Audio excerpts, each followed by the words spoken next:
Hi friends! Good evening! Musta kayo? Sana'y nasa mabuti kayong kalagayan kahit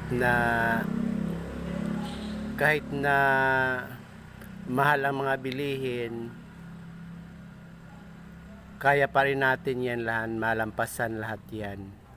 Sana magmura lahat yung mga bilihin ngayon. Yan. Friend, pag-usapan natin yung si yung bagong upo ngayon na presidente, si Donald Trump sa Amerika. Siya ngayon ang nanalo sa pagka-presidente. Maganda yung kaniyang yung about sa sa mga bakla, yung kung gusto daw magpunta sa Amerika yung bakla, kailangan ang gagamiting pangalan yung tunay na pangalan. Halimbawa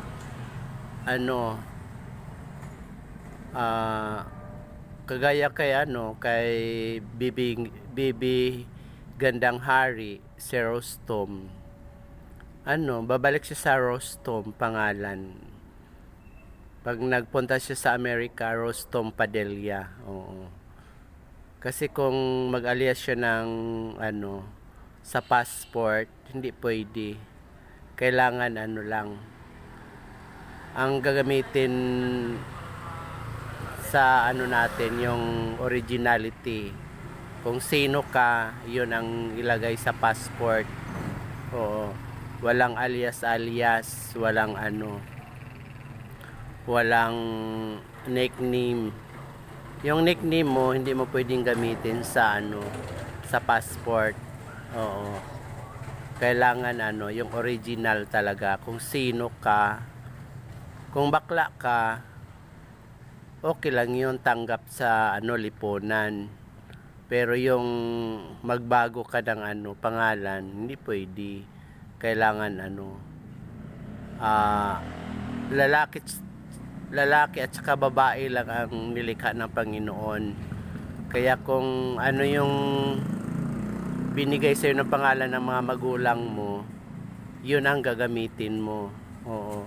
Kung ang ang feeling mo ay mamon or bakla, o nagmahal ka sa lalaki, pero pwede ka magmahal. Oo, pwede ka magmahal ng lalaki sa kapwa lalaki. Pero pag nag-travel ka, papunta ka ng Amerika, ayaw ni Donald Trump na na gagamit ka ng pangalan ng babae, na ang pangalan mo ay Rostom Padilla.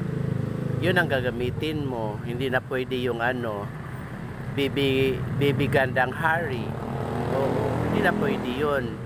Oo, kasi ang mahigpit ngayon si Donald Trump, the President of America. Oo. Mas maganda nga yung ganyan kasi para matrace nila kung yung tunay mong pagkatao doon sa Amerika. Oo, walang alias-alias. Kagaya ni Vice Ganda. Hindi siya pwedeng mag-Vice Ganda doon sa Amerika. Yung passport niya hindi pwedeng lagyan ng Vice Ganda. Kailangan talaga, kung sino tunay na pangalan ni Vice Ganda, yun ang gagamitin niya sa Amerika. Sa Amerika lang naman yun gagamitin, yung passport na yun. Walang alias-alias doon. Matrace nila kung yung isang tao, kung taga saan siya, Pilipino ba or taga Malaysia ba or para ma-detect ng sa kanilang bayan na kung kung taga saan ka talaga, kasi mahigpit si Donald Trump yan. Mas okay ako doon sa kay kasi kadamihan kasi ngayon ng mga bakla binabago nila yung mga pangalan nila eh. Hindi natin ma-trace kung sinong tunay na pangalan nila, yung kung maganda yung kung sino ka, yun ang ilalagay mo sa passport. Tsaka yan, palagay ko labag yan sa sa pamilya mo, yung magbabago ka ng pangalan. Malabag yan sa mga magulang mo, sa parents mo. Binigyan ka ng tunay na pangalan tapos binabago mo. Pangit yun kasi hindi mo nirespeto ang magulang mo. Hindi mo nirespeto ang ating Panginoon. Kahit bakla ka, pwede ka naman magmahal. Wag mo lang baguhin. Lalo na yung katawan mo. Bawal baguhin. Mag sex change. Bawal yun, siyempre. Kung ano yung binigay ng Panginoon sa iyo, yun ang mo, dalhin mo. Kung anong itsura mo, yun pa rin yun ang gagamitin mo. Ako, bakla ako, 'di ba? Yung mukha ko ngayon, yan, original yan. Walang yan, mga inject, wala yan. Walang glutathione yan. Wala yung mga wala ngang sabon yan yung mukha ko. Hindi ko na yan sinasabunan ng ng sabon na mga pabango or nilagyan ko ng mga yan, walang makeup yan, walang mga wala. Yung buhok ko nga hindi ko na nilagyan ng shampoo yan nagpapakulo nila ako ng mga herbal na mga dahon-dahon, yung lantana flower, lantana plant. Yan ang ko, pinapakuluan ko, yun ang ginagamit ko sa katawan ko. Kasi siyempre matanda ka na, tapos nagme-makeup ka pa, mas lalong nasira yung mukha mo, di ba? Lalo na pagbakla, kung ano-ano lang nilagay dito. Tapos nagsuot ka pa ng pambabae, nagsuot ka pa ng bra. Siyempre insulto yan. Insulto yan sa sa Panginoon. Insulto yan sa ating mga magulang, di ba? Kahit bakla tayo, pwede tayo magmahal. Yun lang ang natin mali. Dahil hindi natin mabago yung feelings natin na nagkagusto tayo sa isang lalaki. Pero yung kasuotan mo, wag mo baguhin. Yung mukha mo, wag mo baguhin, kasi yan ang bigay ni God. Mamaya magka-conflict ka pa sa mga repair sa katawan mo. Siyempre, ikaw din ang ma-infection. Ikaw din ang di ba? Mas maganda yung natural. Maging masaya ka pa pag natural yung wala kang mararamdaman na sakit. Yun, bumili ba ako kay Donald Trump, the President of America, na bagong upo ngayon, kasi hindi na hinayaan na ang mga bakla na na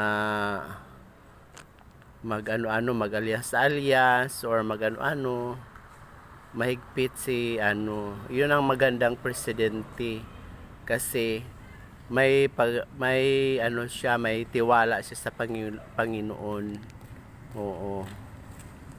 Thank you very much mga friend.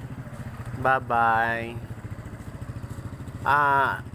Huwag kayo magalit sa akin mga friend ha, kung sino man yung mga bakla na nanood sa akin ng mga sa aking video. Patawad, kasi isipin mo, binigyan tayo ng buhay ng Panginoon. Huwag natin lapastangin ang Panginoon. Siya ang powerful sa lahat. Kahit anong gawin mo sa buhay mo, lampasan mo yung Panginoon. anuhan mo, hindi ka pa rin magtagumpay. Kasi hawak ka ng Panginoon, gawa ka ng Panginoon, kahit anong bago mo sa sarili mo, walang epekto yan. Oo.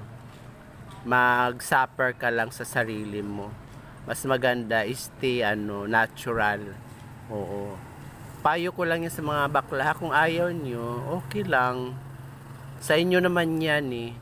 Pero yung bakla ako, pero hindi dapat natin lapastangin ang gawa ng Panginoon. Hindi natin irespeto natin ang Panginoon. Irespeto natin ang mga magulang natin. Oo. Kung sino ka, yun ang gagamitin mo.